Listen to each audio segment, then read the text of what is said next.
Медиахаб мындан 1 ай мурун орусиялык Кирилл Доронинге таандык миңдеген кыргызстандыктарды сызга отургузган Финико аттуу каржы пирамидасы тууралуу иликтөөсүн көрсөткөн. Анда биз Финикодон жабыркадым деген 523 адамдын маалыматтарын биле алганбыз. Алардын бул каржы пирамидага салдым деген жалпы суммасы $3,5 миллион жакындаган. Бул иш боюнча каржы пирамидага чакырып үгүттөгөн айрым жарандардын үстүнөн кылмыш иши козголсо, айрымдары абакта отурат. Иликтөөдө жабыркагандар Финиконун Кыргызстандагы ортомчулары же болбосо лидерлери деп 15 адамдын атын аташкан. Алар менен иликтөө учурунда байланышуу мүмкүн болгон эмес. Программа чыккан соң алардын бири биз менен байланышка чыгып, маек берүүгө макул болду. Ал өзү дагы жабырлануучу болуп калганын айтып, жолдошу экөө салган $20 000 кайтара албай калышканын билдирди. Биз ошондо үйдү сатып бир $20 000 салганбыз да.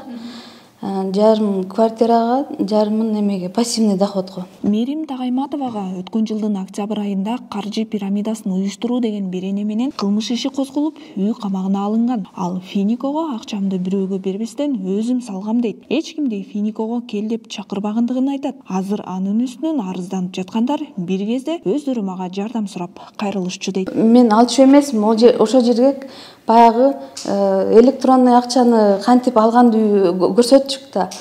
Ошол жерде адамдар чогултуп, анан электронный акчага алмаштырышчы. Анан ошолордун көзүнчө эле крипто саткан адамдарды чакырчык жана Телеграмдан. Азыр деле Телеграмга катталып чакырсас болот, азыр эле келет да. Алар баягы фиатный акчасын эмеге электронный акчага алмаштырып, анан кайра салганды үйрөтүп берчи деп ошону көрсөтүп, үйрөтүп берип койсоң, ошого мага доомат кылышып атат да. Бул жерде мен алардан бир да тыйын көргөн да эмесмин. Просто мен даже күйөөмөн таякта жеген күндөрүм болду. Неге жөн эле жардам берип атасың? Сага эч кандай пайда тийбегенден кийин. Финикону Доронин же анын өкүлдөрү интернет технологиялары же анын ичинде криптовалюта менен иштеген жаңы муундагы бизнес катары тааныштырып жүрүшкөн. Чогулган сумманы биткоинге же электрондук валютага көбөйтүп беребиз деп айтып турушкан. Чынында каражатты биткоинге же криптовалютага салган, салбаганы белгисиз. Ал эми Мерим Тагайматова өз каалоосу менен Финикого акча салам деп келген жарандардын акчасы алардын көзүнчө криптовалютага алмаштырылып турган деп айтууда. Ал Финиконун ичара цифрон деп аталган валютасын кайрадан жарандар биткоинге алмаштырып тургандарын айтты. Цифрон деп цифра менен турчу. Анан акча вывод кылганда 3 күндөн кийин прям убагын менен чыкчы да.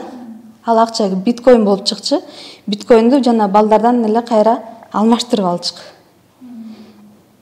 Же болсо московскийден эле алмаштырып алчык. Например, биткоинду фиатный акчага.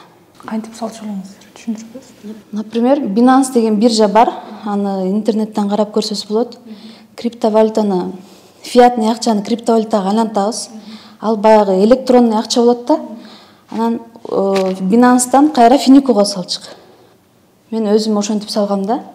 Анан бизге көрсөтүп берчи кантип салгандычы.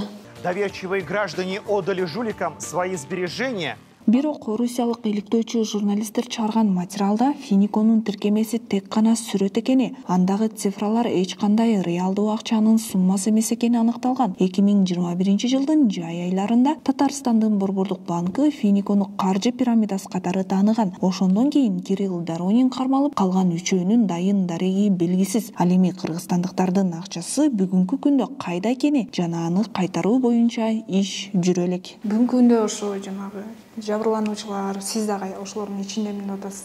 Акчабыз каякта деп ойлойсуз? Мен акчаларыбыздын баары Кирилл Дорониндерди. Мен точно айта алам, что алар биздин акчабызды алганда кайра иштете албай ошо менен жабылып калган да. Мындай караган. Анан баш аяк эле бул жакта ким күнөөлүү, кыргызстандыктар күнөөлүү болуп калды да. Азыр 50ден ашык офис бар Кыргызстандачы. Анан алардын баардыгы кимди ким чакырып келсе ошол күнөөлүү болуп калды да. Анан бул жерде менин күнөөм бул только адамдарга жардам берип койчу деп суранган үчүн, жардам берип койгон үчүн эле күнөөгө батып калдым да. Кыргызстандагы биткоин рыногу 2022 жылдын 21 январында виртуалдык активдер жөнүндө кабыл алынган мыйзамына ылайык министрлер кабинети көзөмөлгө алат. Ал эми коммерциялык банк жана финансы кредиттик уюмдарга биткоинди өз алдынча жүгүртүүгө улуттук банк тарабынан уруксат жок. Ошондой эле улуттук банк виртуалдык активдерди сатып алуу жана сатуу же алмаштыруу процесстерин жүргүзбөйт. Айтылып жаткан мыйзамга ылайык виртуалдык активдерди жөнгө салуу боюнча ыйгарым укуктуу орган Кыргыз Республикасынын кабинет министрлиги аныктайт.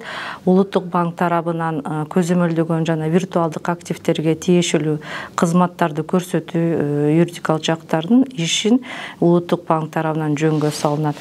Бул мыйзам өзү 6 айдан кийин күчүнө кирет. Мисалы биз акыркы убакта каржы пирамидалары көбөйүп кетти. Алардын көбү ошо жана биткоин, криптовалюта деп элди азгырып анан салдыртат экен да. Анан биткоиндар алары жабыркагандар айтып атат. Биз барып советский московскийдеги ошо обменкалардан алмаштырчубуз деп. Демек аны улуттук банк көзөмөлдөбөйт экен да. Бул улуттук банктын которуу пункттары эмес, анткени улуттук банктын которуу жайларда өзүнүн лицензиясы бар. Нак акча, чет өлкөнүн нак акчасы менен эле которууга мындай криптовалюта, криптобиржаларды көзөмөлдөбөйт. Бирок мисалы акча алмаштыруучу жайларды улуттук банк көзөмөлдөйт деп Бул жерде именно ошо криптовалютанын акча алмаштыруу жагын кабинет министри бекитет.